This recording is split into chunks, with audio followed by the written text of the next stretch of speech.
1화 요양원으로 가신 할머니. 2부.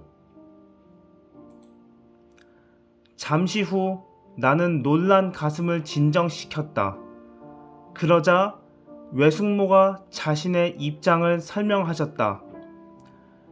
이제 더는 할머니를 모시기 어렵게 되었어. 내 어깨가 계속 아파서 할머니를 수발하는 일이 몹시 힘들단다. 통증이 심해서 지난주에 병원에 갔더니 관절염이라고 수술을 해야 한대. 수술 끝나고 나면 재활 치료까지 해야 한다니 이걸 어떡하니? 이 상태로는 옆에서 돌봐드릴 자신이 없구나. 정말 미안하다. 외숙모는 이미 오래전부터 어깨가 좋지 않으셨다. 더욱이 할머니를 홀로 모시던 우리 엄마가 뇌출혈로 3년 전 돌아가신 후부터는 남동생인 외삼촌이 부양을 하기 시작하셨는데 외숙모는 몸이 아프신 상태로 지금까지 할머니 수발을 버텨왔던 것이었다. 내년이면 70살이 되시는 외숙모는 몸의 노화가 진행된 지 오래라 어깨 말고도 군데군데 아픈 곳이 많았다.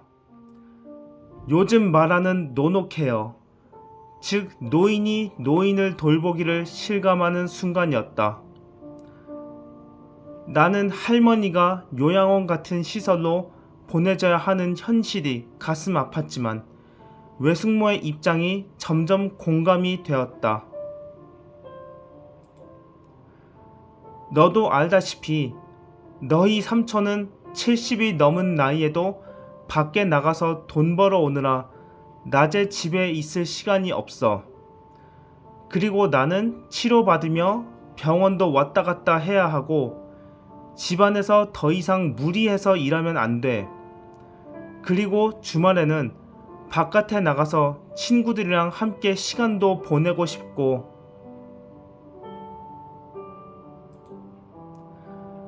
근데 지금 할머니를 낮에 집에 혼자 있게 하면 안 될 것 같아. 할머니가 혼자서 화장실을 가시다가 넘어지시기도 하고 밤에는 안 주무시고 소리를 지르시기도 하거든. 얼마 전에는 내가 밥이랑 반찬이랑 다 밥상 차려놓고 드시라고 얘기하고 나갔는데 저녁 때 돌아와 보니 하나도 안 드시고 침대에만 누워 계시더라고. 식사를 드셔야 하는데.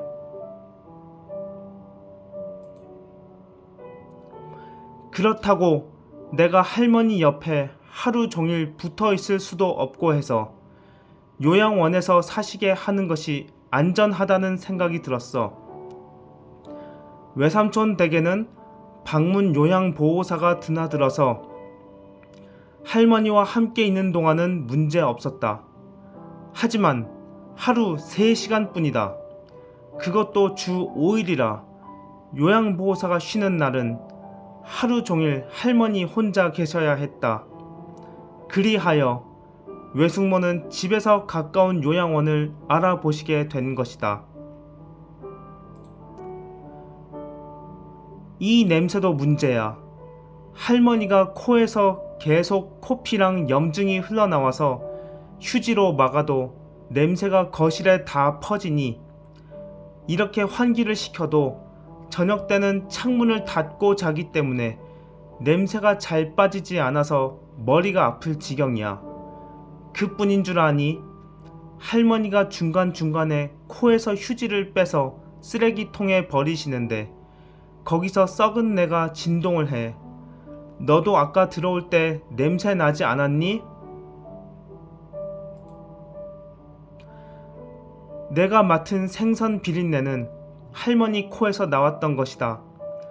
나는 엄마랑 할머니랑 함께 지낸 세월이 있어서 그럭저럭 견딜만 했지만 외숙모는 달랐다. 할머니가 외삼촌 댁으로 오시기 전과 후에 집안 공기가 완전히 변해버렸으니 할머니를 모시는 사람으로서는 적응하기 매우 힘들 법도 했다. 외숙모가 마지막으로 덧붙였다. 다음 달 중순에 요양원으로 입소하실 거란다. 내가 일주일에 한 번씩이라도 면회 가서 할머니께 필요한 물품이랑 간식도 갖다 드리고 컨디션도 살필 테니 너무 걱정하지 마. 알았지? 나는 어쩌면 이렇게 된 것이 할머니와 외숙모를 위해 안정적일 것 같다는 생각이 들었다. 환자나 다름없는 외숙모가 다른 사람의 돌봄을 받아야 할 판에 오히려 할머니를 돌봐드리다가 사고라도 나면 어쩌겠는가.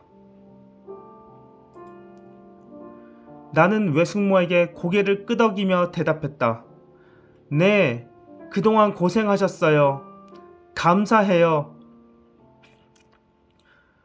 8월 15일 오후, 나는 아내와 함께 차를 타고 구리에 있는 요양원으로 향했다. 3시경이 되어 내 차는 광화문 근처 도로를 지나게 되었다. 여러분, 오늘은 우리나라가 일본으로부터 해방된 것을 기념하고 임시정부 법통을 계승한 대한민국 정부 수립을 축하하는 날입니다. 우리 다 함께 대한 독립 만세를 외쳐봅시다. 대한 독립 만세! 대한 독립 만세! 차창 너머로 광화문에 모여든 인파가 모이고 연설을 외치는 소리와 사람들의 함성 소리가 울려 퍼졌다. 대한 독립 만세! 우리나라 만세! 지금 나에게는 광복절을 기리는 만세 소리는 와닿지 않았다. 나에게는 아무 의미가 없었다. 이 순간 내 머릿속에 있는 건 오늘 뵙게 될 할머니의 모습이 전부였다. 요양원 생활을 시작하신 지 한 달, 지내고 계신 요양원이 괜찮은 곳인지, 요양보호사를 비롯한 직원들이 친절한 사람들인지, 할머니의 컨디션은 어떤지에 모든 관심이 집중되어 있었다. 오빠, 면회 시간이 몇 시라고 했죠? 조수석에 앉은 아내가 물었다. 4시요. 오랜만에 할머니 뵈니까 떨리죠? 그래요, 조금. 드디어 요양원 건물 앞까지 도착했다. 3층 정도 되는 위치에 구리 제일요양원이라는 간판이 보였다. 나는 근처 공영 주차장에 차를 세운 뒤 두근거리는 가슴으로 엘리베이터 앞에 섰다. 아내가 내 등을 쓸어주었다. 3층에 도착한 후 요양원 현관문 앞에서 벨을 눌렀다. 띵동, 띵동. 네, 누구세요? 인터폰으로 목소리가 흘러나왔다. 나는 숨을 한 번 내쉰 후 대답했다. 네, 김부연 어르신 손자인데요. 오늘 면회하러 왔습니다. 네, 잠시만요. 잠시 후 문이 열리고 70대로 보이는 요양보호사가 나왔다. 실내화로 갈아 신으시고 이쪽으로 오세요. 나와 아내는 신발장에 놓인 실내화를 꺼내들었다. 그리고는 요양보호사를 따라 거실로 들어섰다. 공중 화장실과 목욕실 그리고 주방이 보였다. 다른 어르신들이 누워 계신 방도 여러 지났다. 이 방입니다. 어르신, 손자 왔어요. 요양보호사는 나와 할머니를 번갈아 가며 말했다. 할머니가 침대 옆으로 누워 계시다가 방으로 들어서는 나랑 눈이 마주쳤다. 안내해준 사람의 말이 채 끝나기도 전에 할머니는 나를 알아보시고 활짝 웃으셨다.